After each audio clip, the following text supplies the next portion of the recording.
ನೋಡಿ, ರಾಜ್ಯ ಸರ್ಕಾರದ ಪಂಚ ಗ್ಯಾರಂಟಿಗಳಲ್ಲಿ ಗೃಹ ಜ್ಯೋತಿಯು ಕೂಡ ಒಂದಷ್ಟು ಯೂನಿಟ್ನಾಗ 200 ಯೂನಿಟ್ ಒಳಗಡೆ ವಿದ್ಯುತ್ ಬಳಸೋರಿಗೆ ಉಚಿತವಾಗಿ ವಿದ್ಯುತ್ ಇರುತ್ತೆ, ಕರೆಂಟ್ ಬಿಲ್ ಇಲ್ಲ.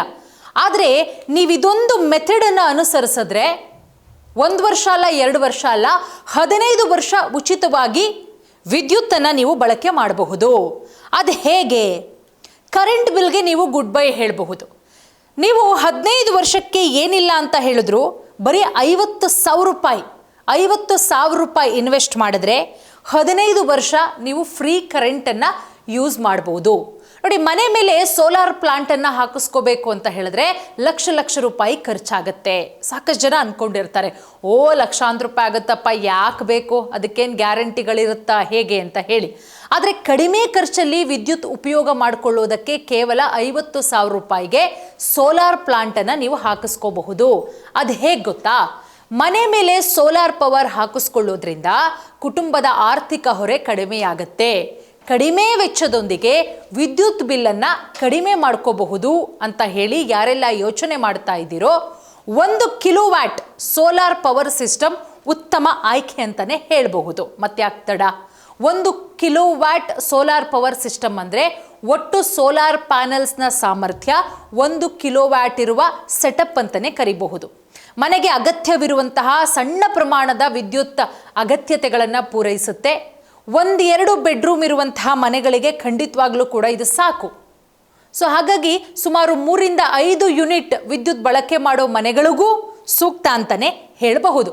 ನೋಡಿ, ಮನೆಯಲ್ಲಿ ಫ್ಯಾನ್ ಇದೆ, ಲೈಟ್ ಇದೆ, ಟಿವಿ ಇದೆ, ವೈಫೈ ಇದೆ, ಮೊಬೈಲ್ ಚಾರ್ಜಿಂಗು, ಇಂತಹ ನಿತ್ಯದ ಅಗತ್ಯತೆಗಳಿಗೆ ಈ ವಿದ್ಯುತ್ತು ಖಂಡಿತವಾಗ್ಲೂ ಕೂಡ ಆಗುತ್ತೆ. ಅದರಲ್ಲೂ ಗ್ರಾಮೀಣ ಪ್ರದೇಶದಲ್ಲಿ ಪದೇ ವಿದ್ಯುತ್ ಸಮಸ್ಯೆ ಇರೋದ್ರಿಂದ ಬಹಳ ಸಹಾಯ ಆಗುತ್ತೆ ಅಂತಲೇ ಹೇಳಬಹುದು. AC ಇರಬಹುದು, ಗೀಸರ್ ಇರಬಹುದು, ದೊಡ್ಡ ಹೋಮ್ ಬ್ಯಾಕಪ್ನಂತಹ ಹೆಚ್ಚಿನ ಲೋಡ್ ಅಗತ್ಯವಿರುವಂತಹ ಉಪಕರಣಗಳ ಬಳಕೆ ಮಾಡ್ತಾ ಇದ್ರೆ ಇದು ಅಷ್ಟೊಂದು ಸಾಕಾಗಲ್ಲ.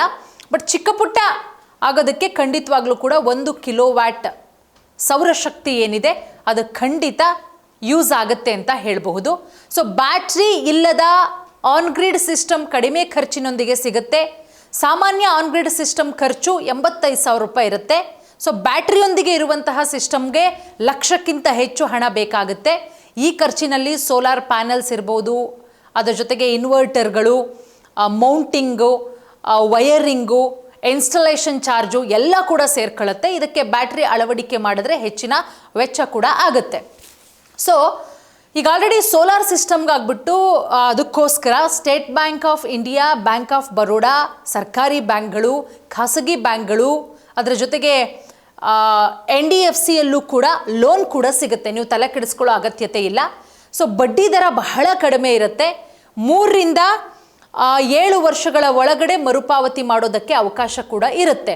ಸೊ ಉಳಿದಂತೆ 10-20% ಹಣ ಡೌನ್ ಪೇಮೆಂಟ್ ಮಾಡಿದ್ರೆ ಸಾಕು. ಸೊ ಕೇಂದ್ರ ಸರ್ಕಾರ ಕೂಡ ಈ ಒಂದು ಸೋಲಾರ್ ರೂಫ್ ಟಾಪ್ ಅಳವಡಿಕೆ ಮಾಡೋದಕ್ಕೆ ಸಬ್ಸಿಡಿ ಕೂಡ ಕೊಡ್ತಾ ಇದೆ. ಪ್ರಮುಖವಾಗಿ PM ಸೂರ್ಯಘರ್ ಮುಫ್ತ್ ಬಿಜ್ಲಿ ಯೋಜನೆ ಮುಖಾಂತರ ಸಬ್ಸಿಡಿ ಕೂಡ ಸಿಗುತ್ತೆ. ಸಬ್ಸಿಡಿ ನೇರವಾಗಿ ಬ್ಯಾಂಕ್ ಖಾತೆಗೂ ಕೂಡ ಜಮಾ ಆಗುತ್ತೆ. ಸೊ ನಮ್ಮ ಬಳಿ 1 ಕಿಲೋವ್ಯಾಟ್ಸ್ ಸೋಲಾರ್ ಪ್ಲಾಂಟ್ ನಿರ್ಮಾಣ ಮಾಡೋದಕ್ಕೆ 83,700 ರೂಪಾಯಿ ಖರ್ಚಾಗುತ್ತೆ. 30,000 ರೂಪಾಯಿ ಸರ್ಕಾರಿ ಸಬ್ಸಿಡಿನೇ ಸಿಗುತ್ತೆ.